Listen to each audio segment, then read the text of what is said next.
जय हिंद। ये क्लास 6 का फर्स्ट चैप्टर का नोट्स है। क्लास 6 का फर्स्ट चैप्टर का नोट्स है। भोजन यह कहाँ से आते हैं? भोजन यह कहाँ से आते हैं? खाद्य संगठन और स्रोत। खाद्य संगठन और स्रोत। संगठन भोजन बनाने के लिए हमें हमें कई चीज़ों की आवश्यकता होती है, जैसे कच्ची सब्जी, नमक, मसाला, तेल, पानी आदि। इन्हें संगठन कहते हैं। अब खाद्य पदार्थ स्रोत। जिन जिन चीज़ों से हम भोजन प्राप्त करते हैं उन्हें ही हम खाद्य स्रोत कहते हैं। यानी जिन जिन से हम भोजन प्राप्त करते हैं उन्हें हम खाद्य पदार्थ स्रोत कहते हैं। जैसे जैसे कुछ शाकाहारी जानवर हो गया, शाकाहारी जानवर से दूध और अंडा, मांसाहारी सब्जी, प्लांट से सब्जी आदि सब खाद्य पदार्थ हम लोग प्राप्त करते हैं। हमें खाद्य पदार्थ के दो स्रोत प्राप्त करते हैं। पौधे से खाद्य पदार्थ। एक में पौधे से खाद्य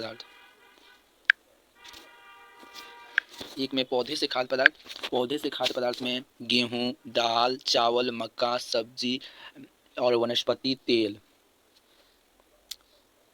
पौधे से खाद्य पदार्थ हम गेहूं, दाल, चावल, मक्का, सब्जी और वनस्पति तेल। और जंतु से खाद्य पदार्थ प्राप्त करते हैं। अंडा, मांस, दूध, घी, मछली, पनीर या जंतु से प्राप्त करते हैं। अंडा पक्षी से, मांस जानवर से, दूध भी जानवर से, ये सब जानवर से प्राप्त करते हैं। कच्ची सामग्री क्या है? कच्ची सामग्री बहुत महत्वपूर्ण है, इसका परिभाषा यहाँ तक है। कच्ची सामग्री खाद्य पदार्थ को बनाने के लिए जिन संगठनों का प्रयोग करते हैं उन्हें हम कच्ची सामग्री कहते हैं। खाद्य पदार्थ को बनाने के लिए जिन संगठनों का हम उपयोग करते हैं उसे हम कच्ची सामग्री कहते हैं। या चैप्टर 1 का भोजन हम कहाँ से आते हैं उसका नोट्स है।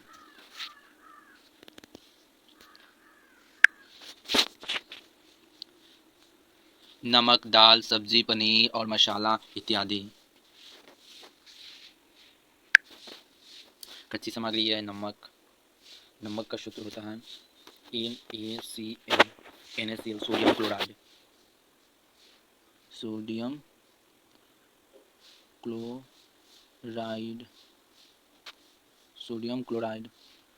क्लोराइड नमक का सूत्र होता है NaCl,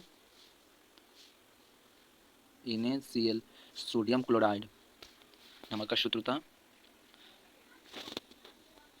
NaCl, नमक का सूत्र होता है सोडियम क्लोराइड। ठीक है। नमक का जल का सूत्र होता है जैसे पानी H2O।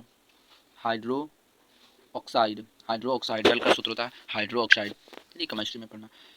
खाद्य पौधे के खाने का योग्य भाग। पौधे के खाने के योग्य भाग। कुछ पौधे 2 या 2 से अधिक भागों में खाया जाता है, जिन्हें हम खाने का योग्य भाग या ईडेबल पार्ट कहते हैं। या कहा जाता है खाने के योग्य भाग। पौधे के खाने का योग्य भाग। जहाँ जड़ को हम खाते हैं, जड़ में हो गया गाजर, प्याज, आलू, और तना में हो गया फल, फूल, पत्ता इत्यादि खाने का योग्य है। तना में हो गया धनिया पत्ता, और तना में क्या होगा नीचे दिया होगा उसका लिस्ट। तना में ईख हो जाएगा। तना में धनिया,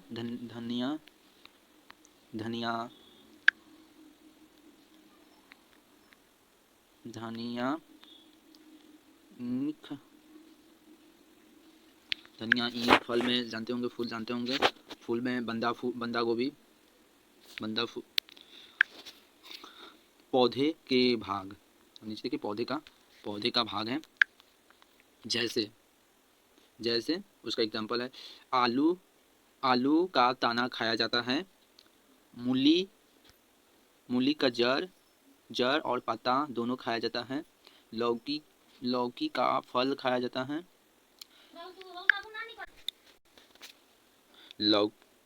लौकी का फल खाया जाता है। पालक का पत्ता खाया जाता है।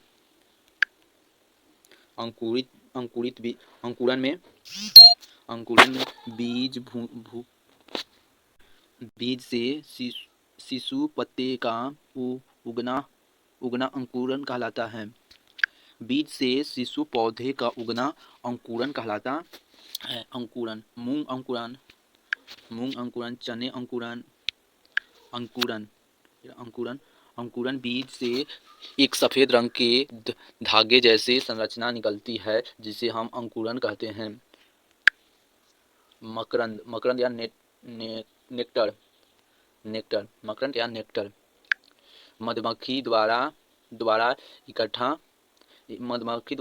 इकट्ठा किया गया फूल में मीठे रस उसे मकरंद कहते हैं, जो एक शहद बन जाता है। मधुमक्खी द्वारा इकट्ठा किए गया फूलों के मीठे रस को मकरंद कहते हैं, जो शहद जिसे हम शहद कहते हैं, जो यह एक ऐसे नेचुरल मकरंद है, यानी शहद जो कभी नहीं खराब होता है।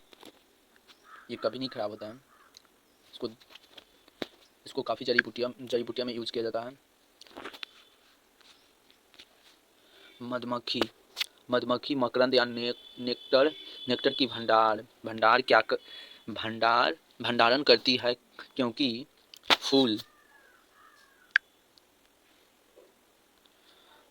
फूल उनका मकरंद वर्ष में केवल कुछ समय ही उपलब्ध होते हैं। अतः मधुमक्खी का मकरंद उनका भंडार कर लेती है ताकि पूरे वर्ष में उसका उपयोग कर सके।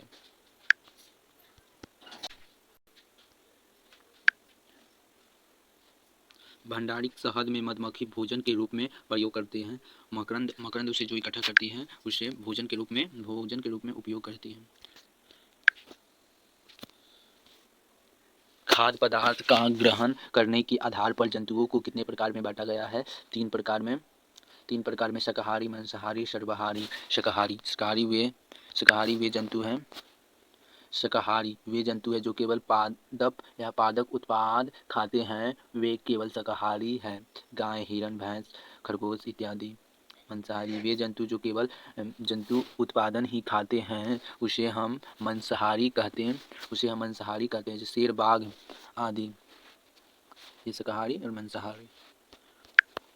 सर्वाहारी में मनुष्य आता है। वे जंतु जो पादप जंतु दोनों को खाता है, उसे हम सर्वाहारी कहते हैं।